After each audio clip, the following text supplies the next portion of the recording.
भाई एक दो मिनट हमारी बात सुन लें। माँ बाप, बच्चे, मुदर्रिसीन हमारी बात सुन लें। ये हिंदुस्तान जो है, ज़रा गौर से सुन लें ये बात, बच्चे ज़रा खामोश रहें।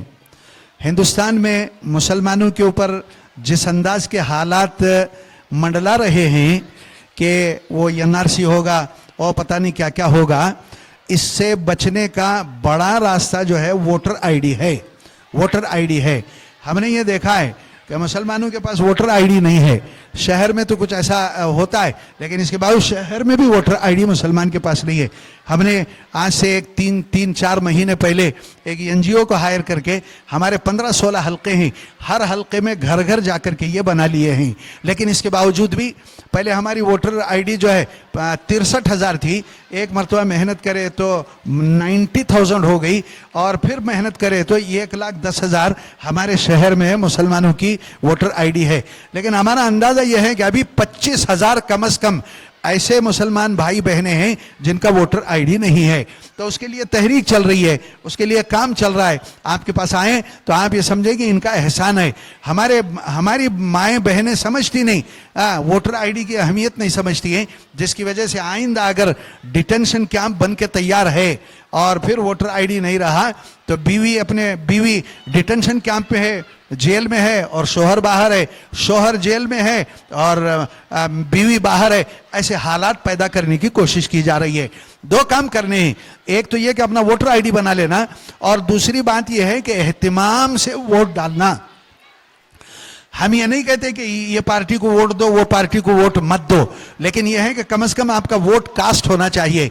वोट अगर आपका रजिस्टर हो गया तो इसका मतलब ये है कि आप जब इलेक्शन हो रहा था तब आप हिंदुस्तान में थे और हिंदुस्तानी हैं। तो इसलिए मुझे बताओ किस किस के पास वोटर आईडी है, जरा हाथ उठाओ। बहनें भी उठाएं, भाई भी उठाएं। तुम्हारे बाजू में देखो किसके पास नहीं है, हाथ अगर नहीं उठाया है तो उनसे बोलो कि वोटर आईडी कर लें। ये स्कूल है, इनके स्कूल में पहुंचकर भी करा सकते हैं, उसकी तरतीब लगाई जाएगी। हम अपने मोहल्ले वालों से भी कहते हैं, माँ बाप से भी कहते हैं कि आपका जो बूथ है वो बूथ के करीब ही इनकी स्कूल भी है, आप इनकी स्कूल में इंदराज करा दो तो इंशाल्लाह आपका वोटर आईडी भी बन जाएगा। अभी वो एमपी का इलेक्शन होने वाला है। आप जानते हैं कि एमपी के इलेक्शन में अगर वो पार्टी आ गई तो मुसलमानों की मस्जिदें नहीं रहेंगी, हमारी बच्चियों का दुपट्टा नहीं रहेगा, हमारा हलाल हराम पर मसला आ जाएगा। तो इसलिए जुड़कर, जमकर, राय मशवरा करके एक साथ एक तरफ वोट देना चाहिए।